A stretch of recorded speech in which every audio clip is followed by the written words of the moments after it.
Hola, buenas tardes a todos. ¿Cómo les va? ¿Cómo andan? Bienvenidos a una nueva charla de Mentores de Ley. Hoy vamos a estar hablando de un tema muy importante para todos los abogados y para todos en general, como es la oratoria. En esta ocasión nos acompaña Héctor Heredia, que es periodista, que es abogado y que es profesor. Así que bueno, estamos en buenas manos. Héctor, bienvenido, gracias, te cedo la palabra. Bueno, muchísimas gracias, José Luis, y muchísimas gracias a todos los doctores y todas las doctoras que están participando de esta charla que tan bien organizaste para esta ocasión, y es un encanto y un placer para mí poder dialogar acerca de esta herramienta tan interesante que es la oratoria.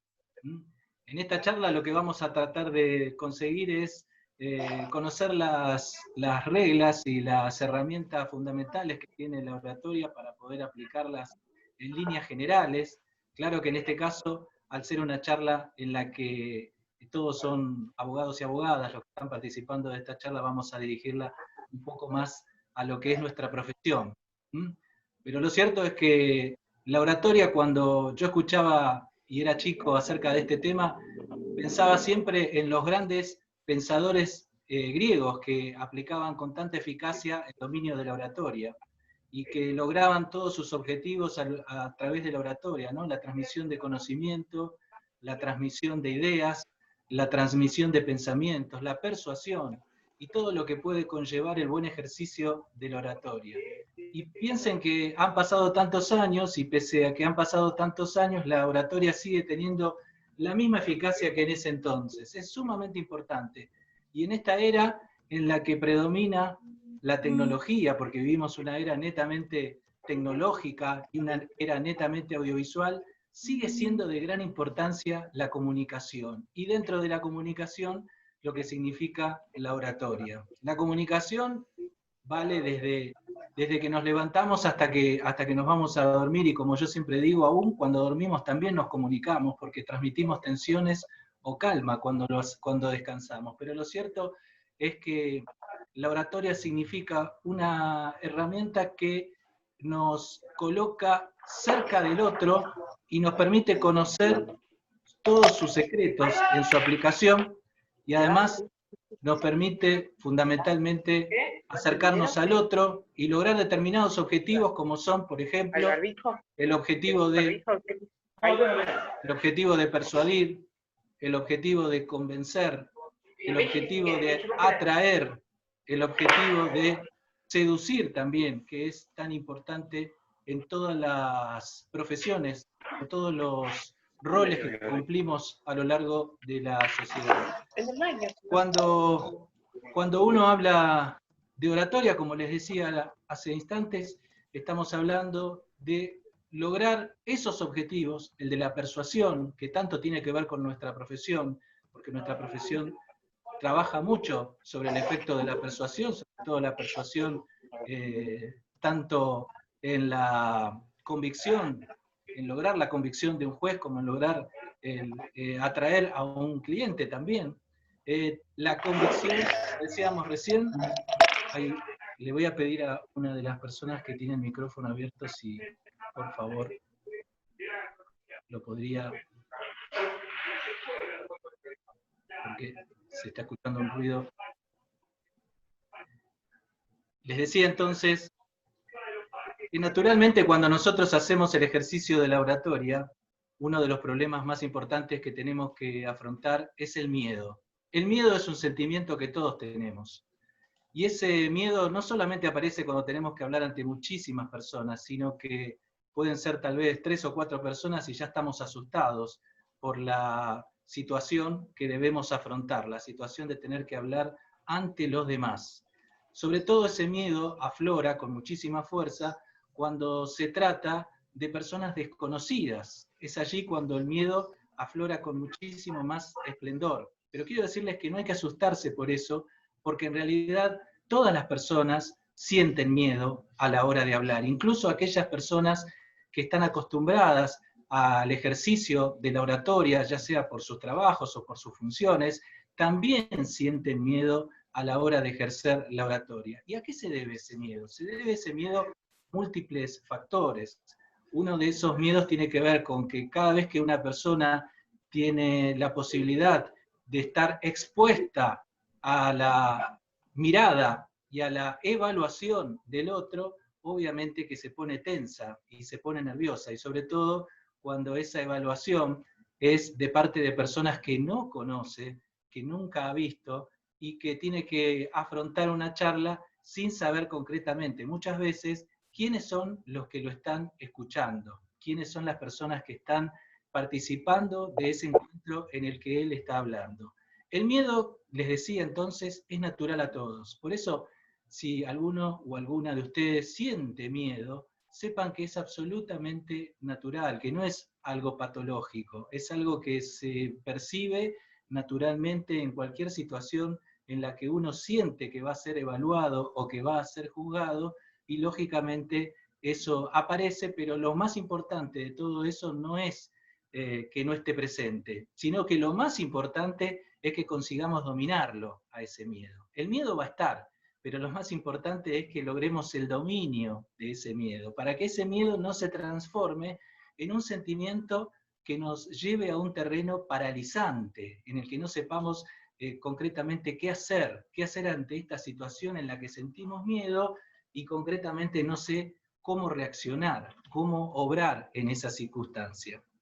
También les tengo que decir que otro de los sentimientos que aflora y con muchísima fuerza en esas ocasiones, y que es el peor sentimiento de todos, es ese sentimiento del miedo al ridículo. Ese es el sentimiento quizás más fuerte y más doloroso que aparece en nuestras mentes a la hora de tener que hablar en público. Si lo que voy a decir está bien, si será algo que le interesará a la gente o no le interesará, si será oportuno contarlo o no contarlo, si estará bien que diga esto o que no diga aquello. Todo ese tipo de sentimientos aparecen porque fundamentalmente lo que fluye en ese instante de miedo y de desconcierto es la desconfianza que nosotros tenemos en nosotros mismos.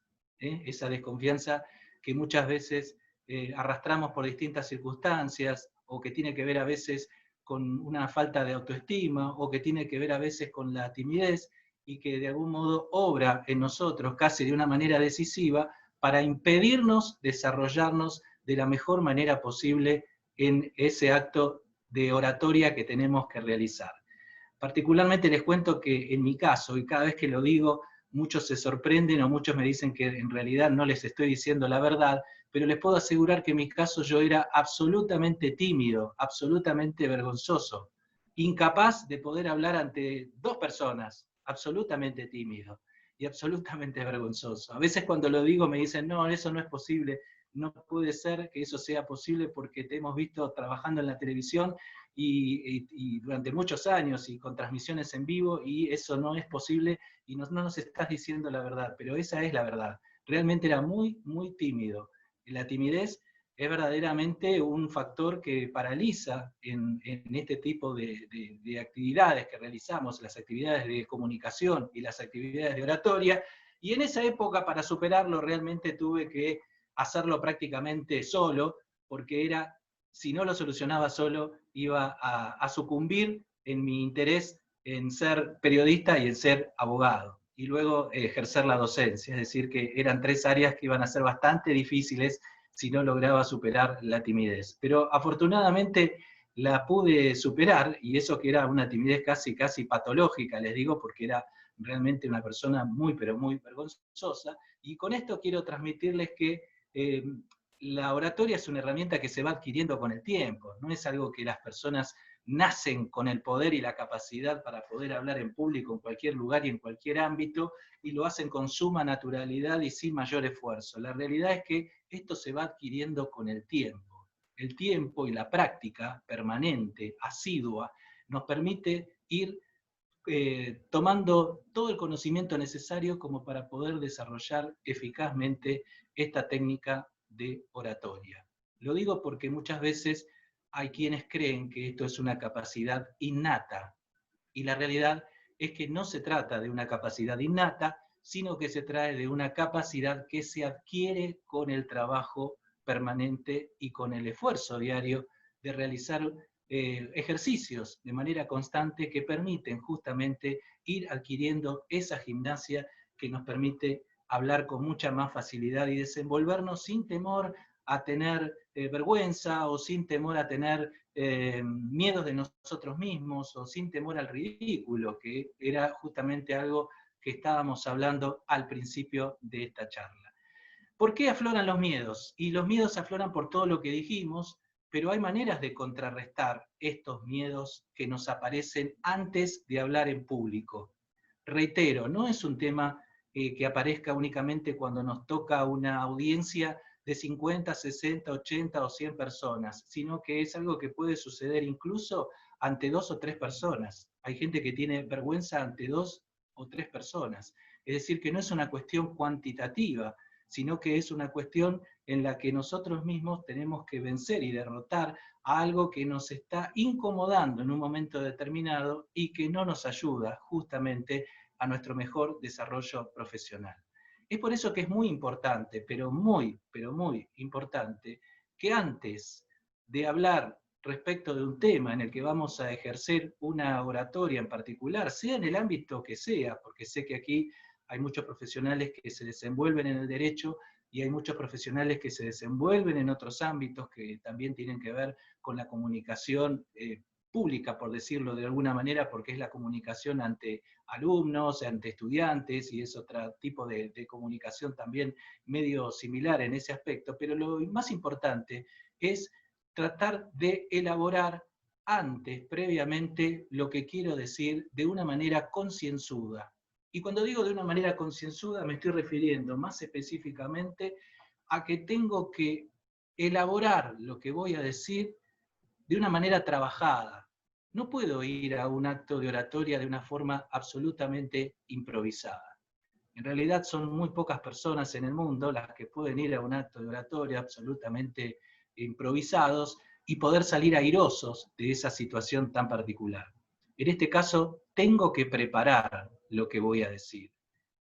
¿Por qué es importante? Y ahora lo vamos a ir desmenuzando porque es importante. Porque en la medida que yo voy preparando lo que voy a decir, que he investigado acerca de lo que voy a decir, que he chequeado la información que voy a decir, que he controlado que no tiene ninguna, digamos, ningún dato que sea no verdadero, no cierto, que no tenga ninguna equivocación, lo he comprobado, lo he probado, ya tengo gran parte de mi confianza vuelta a recobrar a partir de ese momento. Porque sé que lo que voy a decir no es una pavada, sino que lo he trabajado de manera consciente, que lo he trabajado de manera esforzada, que lo he trabajado chequeando cada dato informativo que he conseguido y que he recobrado, cada dato respecto de lo que voy a decir, obviamente, ¿no? Ustedes saben que muchas veces, por ejemplo, en un acto de oratoria tenemos que brindar una estadística y tenemos que fundamentar de dónde surge esa estadística y tenemos que fundamentar todo lo que decimos, ¿no? Y estos datos están chequeados y estos datos están controlados. Esa es una gran parte de fortalecer nuestra confianza para afrontar el momento clave que es el momento de hablar en público. Es decir, busco la información, la investigo, la chequeo y ya desde el punto de vista del contenido sé que lo que voy a decir es realmente importante o que es realmente algo que no ofrece ningún lugar a dudas porque ya lo he observado, lo he chequeado, lo he investigado, he tomado todas las precauciones para que así sea. Y eso es un punto realmente a favor en ese sentido. El otro punto a tener en cuenta es que tengo que mentalizarme también de una manera positiva. Es decir, no puedo afrontar esta situación de manera negativa como, por ejemplo, transmitiendo a mi inconsciente que me voy a equivocar, que existe la posibilidad de un error, que existe la posibilidad de que cometa alguna equivocación y quede mal, que haga un movimiento de cuerpo que también quede mal. En realidad, eso lo tengo que despejar de mi cabeza porque todos los pensamientos negativos que vamos transmitiendo a nuestro inconsciente pueden aflorar en el momento en que no deben aflorar. Y entonces también es importante despejar ese tipo de pensamientos de nuestra cabeza. Es decir, una vez que tengo la información, el contenido, que yo considero que es válido, que es útil, que es importante, que además me gusta ese contenido, ¿Sí? me preparo de la mejor manera posible para afrontar ese momento, como les decía recién. Entonces, ustedes habrán observado recién que yo hablo de afrontar el momento. Y no digo enfrentar. Muchas veces se dice tengo que enfrentar al público, pero en mi caso escojo la palabra afrontar y no enfrentar. Porque después que yo ya he elaborado todo lo que tengo que elaborar y no he dejado nada al azar, y ahora vamos a ver dentro de esa elaboración que he realizado en qué parte se subdivide y qué debe llevar cada una de esas partes que he elaborado, llega el momento de afrontar al público. Llega el momento en el que tengo que hablar delante de la gente, y ese es quizás el momento más importante para todos nosotros, sobre todo cuando no estamos acostumbrados a hacerlo. Cuando no estamos acostumbrados sentimos que es un momento delicado, que es un momento realmente complejo. Y es en ese momento en el que estamos ya delante de la gente con la que estamos hablando, ya sea arriba de un escenario o no arriba de un escenario, puede que no sea en esas circunstancias, puede darse cualquiera de las dos alternativas. Los oradores habitualmente lo que hacemos es buscamos en el público alguna persona a la que estemos observando como muy atenta a lo que estamos diciendo, que esté muy concentrada en lo que estemos diciendo, y esas personas son las personas que nos sirven de apoyo a nuestro mensaje. ¿Por qué nos sirven de apoyo a nuestro mensaje? Porque prácticamente de algún modo les dedicamos nuestra charla de oratoria a esas personas. Atención, que no significa que voy a estar 40 minutos mirando a las mismas personas. Significa que en determinados tramos de esa charla hago contacto visual con determinadas personas ubicadas en distintos sectores, esas personas que uno siempre observa cuando está hablando, que están muy atentas, que están prestando muchísima atención a lo que estamos diciendo, y esas personas obran como bastones en nuestro apoyo para no desfallecer arriba del escenario, no desfallecer en nuestro acto de oratoria. Es decir, esas personas obran de una manera importantísima y vital porque nos sirven de apoyo. Nosotros nos descargamos de la presión que llevamos, sobre todo la presión que hay en los primeros instantes. Luego aparece un factor de soltura, donde la gente se va soltando y va de algún modo sintiéndose más cómoda en lo que está haciendo, pero los primeros instantes son cruciales. Y en esos primeros instantes es que adoptamos esta postura de encontrar dentro del auditorio personas en las que focalizamos, y siempre hay esas personas en las que focalizamos y hacemos como que le dedicamos la charla a ellos. Obviamente que esto no es así, la charla es para todo el mundo, pero es una manera de nosotros poder apoyarnos desde el punto de vista psicológico en un momento tan complicado como puede ser ese, el momento de tener que afrontar al público que nos está escuchando. Sé también que, porque muchos me lo han manifestado, me dicen a veces, pero ¿cómo empiezo este acto de oratoria? Es decir, ¿por dónde empiezo? Todo acto de oratoria tiene tres partes. Una parte que obviamente es el inicio del tema, pero atención con esta primera parte porque debe tener algunas características realmente especiales que la transforman en un factor casi decisivo. ¿Por qué les digo esto? Porque algo similar y parecido ocurre cuando cada uno de nosotros tomamos un libro, o cuando cada uno de nosotros vemos una película, vemos a través de la televisión una serie, una película. Esos primeros instantes de esa película, esos primeros instantes de esa serie, esos primeros instantes del libro, esos primeros instantes de nuestro discurso, tienen muchísimas veces un factor decisivo. ¿Y por qué es importante esa primera parte? Porque esa primera parte es en definitiva la que va a terminar atrapando a esa persona que nos está esperando. a esa persona que nos está escuchando, o a esas personas que nos están escuchando.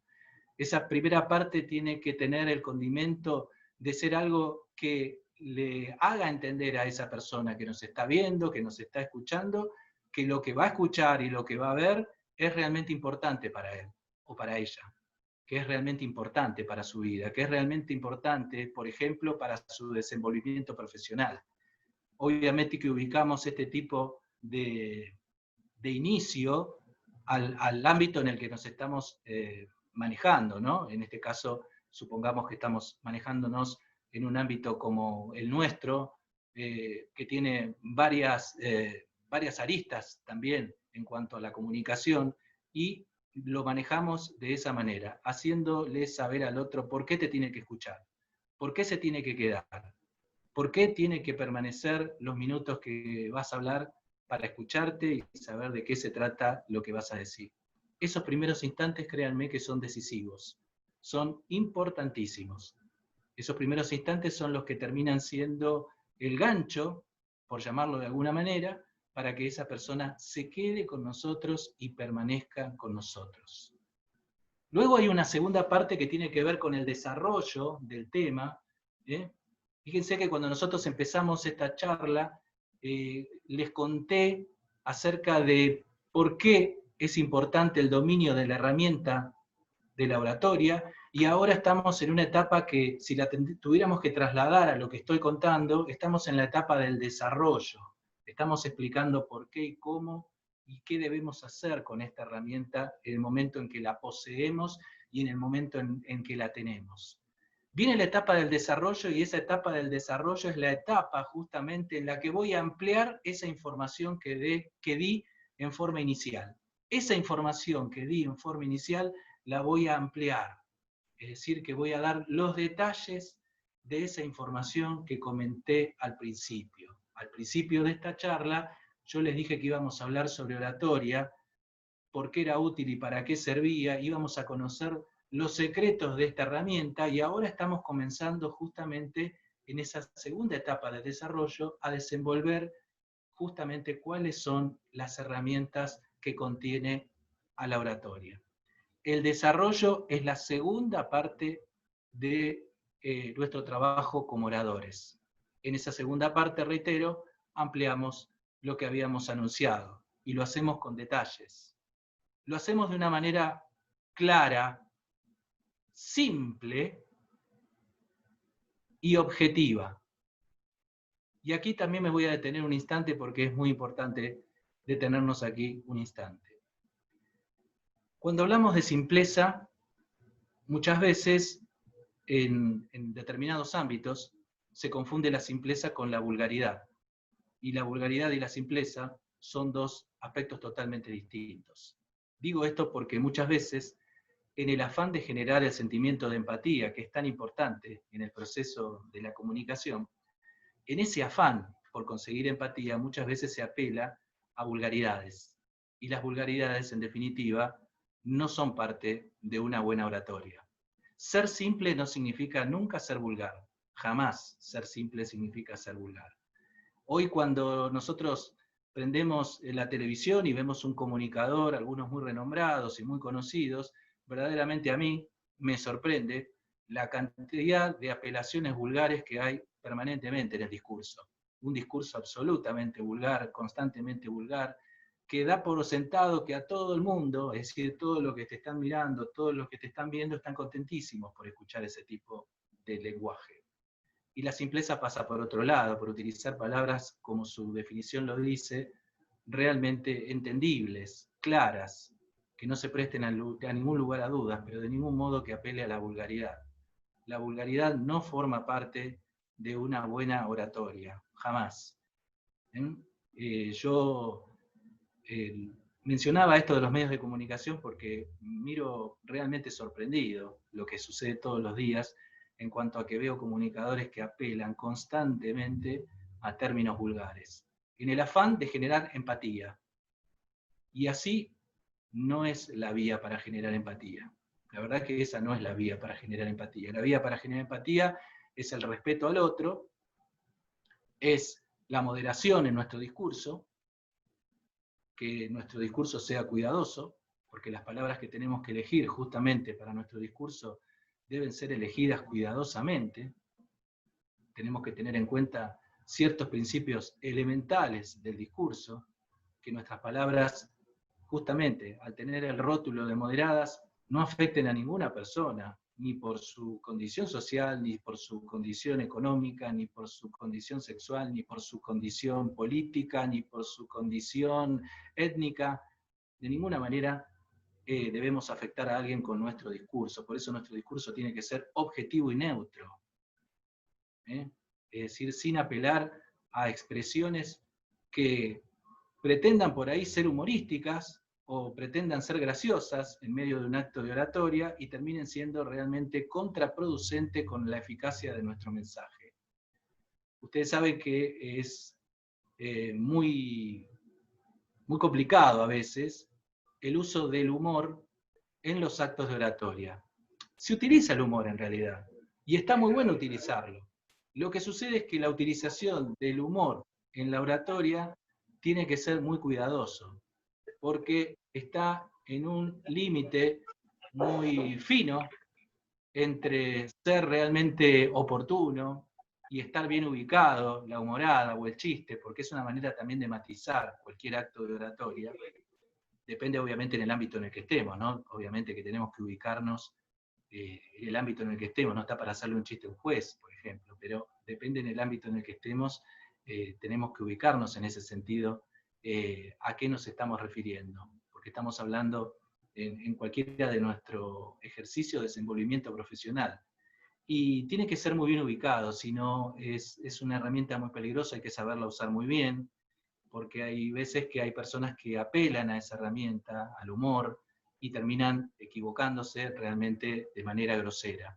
Pero sí a lo que podemos apelar, por el contrario, es a las experiencias propias o ajenas que ustedes conozcan, o a las anécdotas que ustedes conozcan tanto de sí mismos como de otra persona. Créanme que eso es muy útil dentro de un acto de oratoria, porque permite matizar esa actividad que estamos realizando, permite matizar, permite de algún modo generarle un poco más de desestructuramiento a lo que estamos diciendo, y es muchas veces muy oportuno y muy interesante, porque además abre mucho al campo de la reflexión, abre mucho al campo de la reflexión, y por eso se transforma en un elemento realmente muy, pero muy importante. Eso sí, lo que no debemos nunca hacer es abusar de experiencias propias, porque puede también suceder que al abusar de experiencias propias caigamos en una actitud que pueda tomarse como egocéntrica o como arrogante de nuestra parte hacia quienes nos están escuchando. Entonces, no conviene muchas veces abusar de esto, sino que aplicar alguna que otra experiencia propia, pero de ningún modo abusar de esto. En realidad, Héctor, te interrumpo un segundito, la charla está interesantísima, ahí están todos los colegas prendidos, escuchándote muy atentamente. Ya van 35 minutos de charla, creo que tenemos hasta 40 para que vayas más o menos redondeando, porque bueno, en televisión, como decís vos, el tiempo es tirano. Así que te bueno, dejo para perfecto. que vayas redondeando. Gracias por avisarme, No, José por Luis. favor. Bueno, respecto de lo que estábamos diciendo, la apelación o el uso de anécdotas y experiencias propias también son muy interesantes. Y ya vamos a la tercera parte de lo que es un acto de oratoria, y la tercera parte tiene que ver con el final. Y el final también tiene que ser contundente. El final tiene que ser contundente, tiene que estar al mismo nivel del inicio. De modo entonces que cerremos un proceso de oratoria realmente espectacular. A veces estos finales van acompañados de frases, a veces van acompañados de reflexiones, o a veces van acompañados de sentencias que nosotros damos y que son realmente concluyentes en cuanto al efecto que queremos lograr. Reitero, recordemos que el efecto es persuasión, convicción, atracción, seducción de los que estamos, de las personas que nos están escuchando y viendo en una charla o en un proceso de oratoria. Ese final tiene que ser tan fuerte como el inicio. Tiene que ser contundente, preciso, fuerte, bien arriba, de modo entonces que no se preste a ningún lugar a dudas de que nuestro acto comunicativo ha sido sumamente eficaz. Redondeamos nuestra idea en la parte final, redondeamos nuestra idea, hacemos una suerte de repaso de todo lo que hemos visto y cerramos. Por último, quería decirles, porque como decía José Luis, el tiempo es tirano, frase que nunca dije en mi vida, pero quería decirles lo siguiente, que es importante también en todo proceso de oratoria ser breves, nunca demasiados extensos, nunca discursos muy largos, porque el tiempo de atención del otro no es demasiado extenso hacia nosotros. Por lo tanto, debemos mantener un tiempo que nosotros mismos debemos manejar, como en este caso lo estamos manejando, que ya nos quedan pocos minutos, y lo tenemos que manejar a ese tiempo para que podamos desenvolver y desenrollar todo lo que queremos decir en ese periodo de tiempo que tenemos asignado para no superar los límites y en consecuencia para no terminar aburriendo al otro. Es mejor no contar todo que contar todo.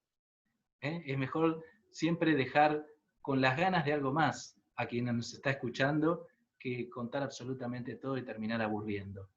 Siempre es mejor ese sentido, la buena administración del tiempo que tenemos para decir las cosas y utilizarlas de la mejor. ¿Cuánto me queda, José Luis?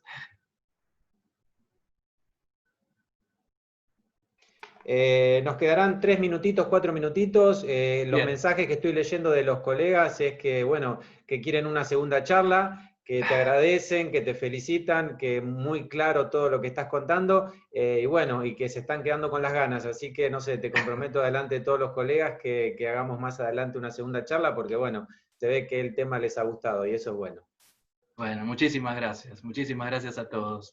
Y no hay ningún inconveniente, para mí es un placer, es un encanto estar con ustedes y poder dialogar acerca de esto, volcarles mi experiencia y lo que sé acerca de lo que significa la oratoria, que es realmente un arma muy importante dentro de nuestra vida profesional, dentro de nuestra vida laboral, y que tiene otros componentes también, porque hasta acá no hemos desarrollado todo y les tengo que decir sobre el final, para dejar ya quizás abierta la posibilidad de otra charla, que la eficacia de nuestro mensaje, y presten atención con estos números, tienen que ver con el 7% de nuestras palabras, con el 55% de nuestros tonos y matices, y con el 38% de nuestro lenguaje no verbal. Pero, reitero, el 7% de las palabras es un dato que muchas veces asombra, porque muchas veces creemos que las palabras son decisivas en el mensaje que queremos dar, y realmente las palabras no son tan decisivas en el mensaje que queremos dar.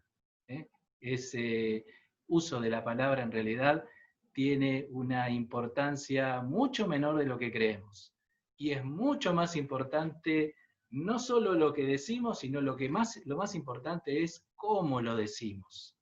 Es decir, en qué tono lo decimos, con qué volumen de voz lo decimos, con qué palabras lo decimos, con qué movimientos corporales los decimos.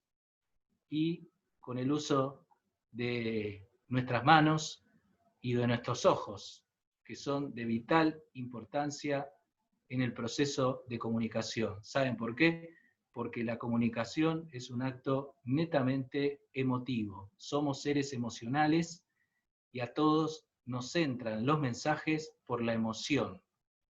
Y por eso siempre hago recurrencia a una frase que quedó siempre en mi cabeza en torno de la importancia que tiene realmente la emoción, porque somos, reitero, seres emocionales, y que es la siguiente: recordemos siempre que solo podemos llegar al corazón del otro si nuestras palabras salen de nuestro corazón. Esa es la única manera. Si lo hacemos con sinceridad, si lo hacemos con transparencia, vamos a llegar al otro. Si no lo hacemos de ese modo, no vamos a poder llegar. Por eso es importante que todo lo que hagamos, lo hagamos con el corazón. y la oratoria también se ejerce con el corazón. De esa manera llega profundamente a quien nos está escuchando. Quiero agradecerles a todos la generosidad de haberme escuchado durante este periodo de tiempo, a todos los doctores y a todas las doctoras que me han escuchado con tanta atención y respeto.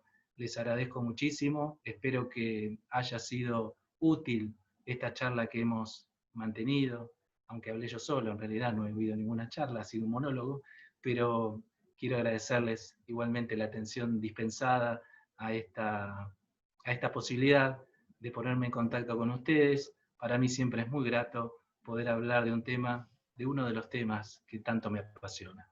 Muchísimas gracias y muchísimas gracias, José Luis. Héctor, yo te agradezco a vos por estar, agradezco a todos los colegas que se hicieron presentes, que son unos cuantos, somos muchos, es un tema que interesa, es un tema que no lo vemos en ningún lado, no nos dan en la facultad, y la verdad el abogado lo necesita para poder ejercer la profesión, tanto para comunicarse con el cliente, para comunicarse con la otra parte, comunicarse con los juzgados. Así que bueno, Héctor, yo solamente quiero agradecerte y bueno, y quiero comprometerte para que volvamos a tener una charla con los colegas y bueno, y todos los colegas que quieran preguntarle algo a Héctor, yo ya les pasé por mensaje mi correo electrónico, me hacen llegar las preguntas que yo se las hago llegar a Héctor y las va a contestar a todas. Así que bueno, les agradezco la presencia, les agradezco el tiempo y para mí es un gusto y un honor estar hoy con todos ustedes. Así que bueno, desde mi lado, gracias. Héctor, te agradezco nuevamente y bueno, será hasta la próxima. Muchísimas gracias, José Luis. Gracias, gracias a todos. Bueno, nos vemos en la próxima. Gracias a todos. Hasta luego. Chao, adiós. Chao, gracias. Hasta luego, gracias. Hasta luego, gracias. Gracias. De nada, gracias.